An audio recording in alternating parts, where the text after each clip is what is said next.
Hello everyone, welcome back on my YouTube channel. Production management में आज के lecture में डिस्कस करेंगे principles of TQM, total quality management. तो ये टॉपिक हम ऑलरेडी डिस्कस कर चुके हैं। आज इस टॉपिक को हम दोबारा से रिवाइज कर रहे हैं क्योंकि ये टॉपिक एग्ज़ाम के पॉइंट ऑफ व्यू से इम्पॉर्टेंट है। ठीक है, तो क्या मेन प्रिंसिपल्स होते हैं टोटल क्वालिटी मैनेजमेंट के। टोटल क्वालिटी मैनेजमेंट किन किन प्रिंसिपल्स पे काम करता है, ठीक है, तो ये हम डिस्कस करेंगे। तो इससे पहले हमने पढ़ा था, चलो टोटल क्वालिटी मैनेजमेंट पे ही आ जाते हैं। तो फर्स्ट प्रिंसिपल है यहाँ पे, primary responsibility for product quality rest with the management. एक मिनट रुकिए जरा, ठीक है। सो फर्स्ट प्रिंसिपल है primary responsibility rest with the management about the product quality. अब कोई भी एक प्रोडक्शन, मैं किसी एक प्रोडक्शन यूनिट की बात करता हूँ, ठीक है। कोई भी एक कंपनी है जो प्रोडक्शन कर रही है, मैन्युफैक्चरिंग यूनिट है। अब जो मैनेजमेंट है, मैनेजमेंट की जो डिसीजन मेकिंग है, मैनेजमेंट की प्लानिंग है, वहीं से ही क्वालिटी का कॉन्सेप्ट स्टार्ट हो जाता है। ओके, जो भी हम प्लानिंग कर रहे हैं, जो भी हम डिसीजन मेकिंग कर रहे हैं, उसमें हम क्वालिटी को कंसीडर कर रहे हैं, क्वालिटी को हमने टॉप पे रखा हुआ है। जो भी हम डिसीजन मेकिंग करेंगे, जो भी हम स्टेप्स लेंगे, जो भी हम प्लानिंग करेंगे, जो भी हम पॉलिसी बनाएंगे, कोई स्ट्रेटजी फॉर्मुलेट करेंगे, उसमें हम क्वालिटी को हमेशा कंसीडर कर रहे हैं कि भाई क्वालिटी से कॉम्प्रोमाइज़ नहीं करना। ठीक है, तो ये स्टार्टिंग से शुरू हो जाता है, टॉप मैनेजमेंट के डिसीजन से स्टार्ट हो जाता है। टॉप मैनेजमेंट उसी हिसाब से ऑर्गेनाइजेशन के स्ट्रक्चर को क्रिएट करता है, प्रोडक्ट की डिज़ाइनिंग, प्रोडक्ट डिज़ाइनिंग का प्रोसेस, ठीक है, और कुछ इस तरीके के वर्कर्स को किस तरीके से मोटिवेट करना है, उनके incentive programmes for the inspiring and encouraging and reward for good quality. ठीक है, तो ये सारी चीज़ें क्या है, rest with the top of management. So also it is the duty and responsibility of the management to motivate their workers to more and more to increasing the enhance the quality of the product and organization working also. Okay, so first principle यही है, primary responsibility rest with the management, management के साथ। और management के बाद जो middle level है वो क्या करेगा, वो भी प्रॉपर सुपरवाइजिंग करेगा, प्रॉपर क्वालिटी के लिए कॉन्शियसनेस दिखाएगा अपनी। और जो वर्कर्स हैं, वर्कर्स भी इस तरीके से काम कर रहे हैं कि भाई वो क्वालिटेटिव यानी कि प्रोडक्टिव एफर्ट्स दे रहे हैं, और जितने भी उनके एफर्ट्स का रिजल्ट आ रहा है वो क्वालिटेटिव।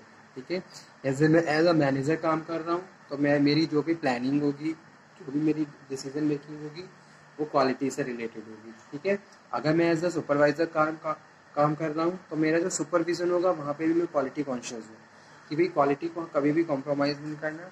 अगर कोई भी चेंजेस आ रहा है टाइम पे चेंज करना। अगर मैं एज अ वर्कर काम कर रहा हूँ तो मैं जो भी अपने एफर्ट्स लगाऊंगा विलिंगनेस के साथ लगाऊंगा, विलिंगली लगाऊंगा। ठीक है, ताकि मैं क्वालिटेटिव प्रोडक्शन या आउटपुट जनरेट कर सकूँ। सेकंड प्रिंसिपल है quality should be customer focused. Quality क्या है, कस्टमर फोकस्ड होनी चाहिए। This is require organisations to work closely with their customers to determine what customer want to product. ठीक है, अब हर कंपनी की यही स्ट्रैटेजी होती है कि सबसे पहले वो कस्टमर को आइडेंटिफाई करते हैं।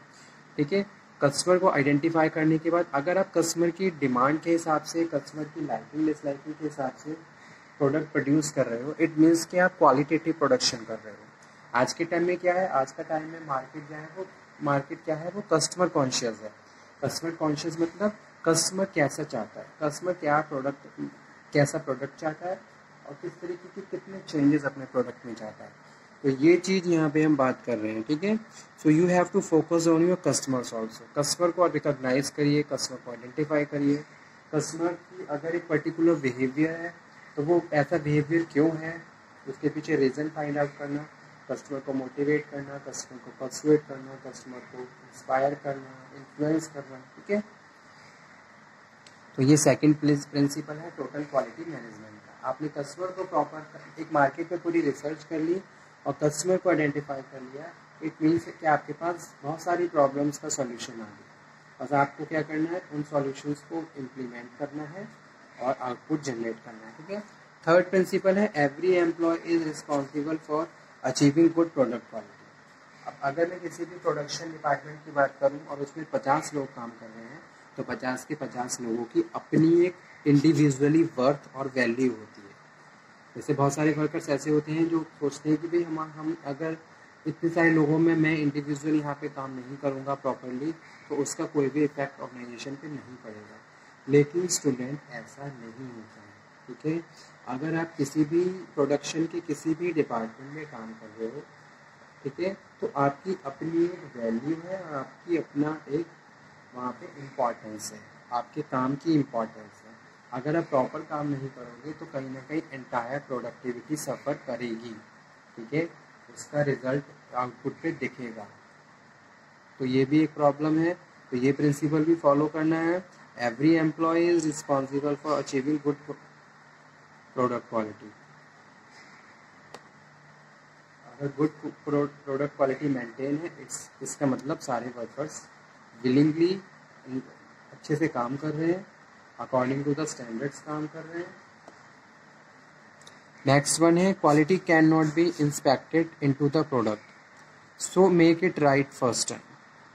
ओके, अब ऐसा नहीं है कि भाई आप क्वालिटी को प्रोडक्ट जनरेट हो गया, प्रोडक्ट प्रोड्यूस हो गया, उसके बाद उसको इंस्पेक्ट कर रहे हो, तो ऐसा कोई भी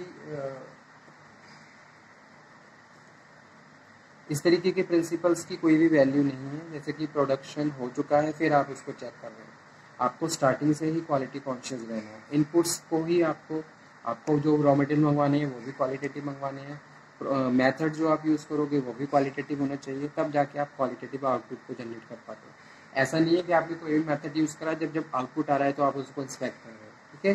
तो वही चीज़ quality can not be inspected into the product में क्वालिटी को इंस्पेक्ट नहीं करना है, आपको प्रोसीजर में क्वालिटी को मेंटेन करके चलना है। किस प्रोसीजर पे और किस तरीके के गुड्स को आप यूज़ करके, रॉ मटेरियल को यूज़ करके आप गुड्स को प्रोड्यूस कर रहे हो। नेक्स्ट है companies must work with the extend TQM programme to their suppliers to ensure quality inputs. Okay,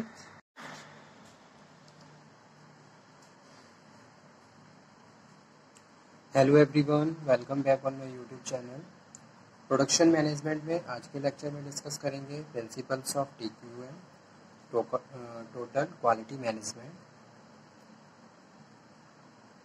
तो ये टॉपिक हम ऑलरेडी डिस्कस कर चुके हैं, आज इस टॉपिक को हम दोबारा से रिवाइज कर रहे हैं क्योंकि ये टॉपिक एग्ज़ाम के पॉइंट ऑफ व्यू से इम्पॉर्टेंट है, ठीक है। तो क्या मेन प्रिंसिपल्स होते हैं टोटल क्वालिटी मैनेजमेंट के। टोटल क्वालिटी मैनेजमेंट किन किन प्रिंसिपल्स पे काम करता है, ठीक है, तो ये हम डिस्कस करेंगे। तो इससे पहले हमने पढ़ा था, चलो टोटल क्वालिटी मैनेजमेंट पे ही आ जाते हैं। तो फर्स्ट प्रिंसिपल है यहाँ पे primary responsibility for product quality rest with the management. एक मिनट रुकिए जरा, ठीक है। सो फर्स्ट प्रिंसिपल है primary responsibility rest with the management about the product quality.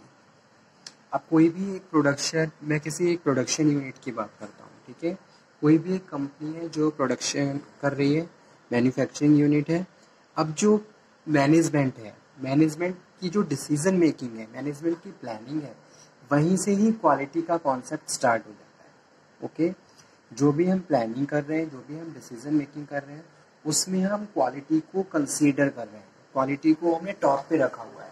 जो भी हम डिसीजन मेकिंग करेंगे, जो भी हम स्टेप्स लेंगे, जो भी हम प्लानिंग करेंगे, जो भी हम पॉलिसी बनाएंगे, कोई स्ट्रेटजी फॉर्मुलेट करेंगे, उसमें हम क्वालिटी को हमेशा कंसीडर कर रहे हैं कि भाई क्वालिटी से कॉम्प्रोमाइज़ नहीं करना, ठीक है। तो ये स्टार्टिंग से शुरू हो जाता है, टॉप मैनेजमेंट के डिसीजन से स्टार्ट हो जाता है। टॉप मैनेजमेंट उसी हिसाब से ऑर्गेनाइजेशन के स्ट्रक्चर को क्रिएट करता है, प्रोडक्ट की डिज़ाइनिंग, प्रोडक्ट डिज़ाइनिंग का प्रोसेस, ठीक है, और कुछ इस तरीके के वर्कर्स को किस तरीके से मोटिवेट करना है, उनके incentive programmes for the inspiring and encouraging. So companies must work with the extend TQM programmes to their suppliers to ensure quality. Okay, अब आपको क्या करना है, आपको जितने भी आपके वेंडर्स हैं, सप्लायर्स हैं, एक्सटर्नल पार्टीज़ हैं, उनके साथ भी मीटिंग करनी है, एक तरीके से एक प्रोग्राम कंडक्ट करना है क्वालिटी से रिलेटेड, ताकि आप अपनी एक्सटर्नल पार्टीज़ को भी अवेयर कर सको कि भी कंपनी को किस तरीके का इनपुट चाहिए, किस तरीके के मटेरियल चाहिए, ताकि वो अपने स्टैंडर्ड के हिसाब से क्वालिटेटिव गुड्स को प्रोड्यूस कर सके। ठीक है, तो ये भी इम्पॉर्टेंट प्रिंसिपल है टोटल क्वालिटी मैनेजमेंट का। तो इस तरीके से आप टोटल क्वालिटी मैनेजमेंट के कॉन्सेप्ट को फॉलो कर सकते हो। तो ये प्रिंसिपल्स हैं जो कि एग्जाम आपके पॉइंट ऑफ व्यू से भी इम्पॉर्टेंट है, प्रिंसिपल्स ऑफ TQM। तो ये 5 प्रिंसिपल जिन पे ऑर्गेनाइजेशन काम करती है।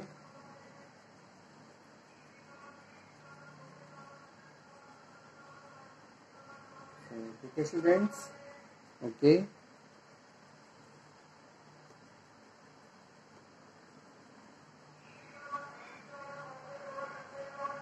प्रोडक्शन मैनेजमेंट पे हम बहुत सारे टॉपिक्स कवर कर चुके हैं, जिसमें हमने लास्ट लेक्चर में लाइन बैलेंसिंग का प्रोसेस डिस्कस किया था, शेड्यूलिंग भी हो गया, और आज हमने दोबारा से प्रिंसिपल्स ऑफ TQM पढ़े हैं। तो आई होप आपने जो लास्ट लेक्चर्स हैं वो अटेंड करे होंगे। अगर किसी भी स्टूडेंट को प्रोडक्शन मैनेजमेंट के किसी भी यूनिट में और किसी भी टॉपिक में आपको कोई भी डाउट हो तो आप दोबारा से डिस्कशन कर सकते हैं। ठीक है, आप फ्रीली होके मुझे बताइए कि आपको क्या टॉपिक समझ में नहीं आया, किस टॉपिक को आपको दोबारा से पढ़ना है, वही टॉपिक हम फिर से डिस्कस करेंगे। ठीक है, साथ के साथ मैंने भी आपको एग्ज़ाम से रिलेटेड क्वेश्चंस के बारे में बताया था। इंपॉर्टेंट क्वेश्चंस में टाइम टू टाइम आप लोगों को मार्कअप करवाता गया हूँ। आप उनकी एक लिस्ट बनाइए और उनको रिवाइज करना स्टार्ट कर दीजिए।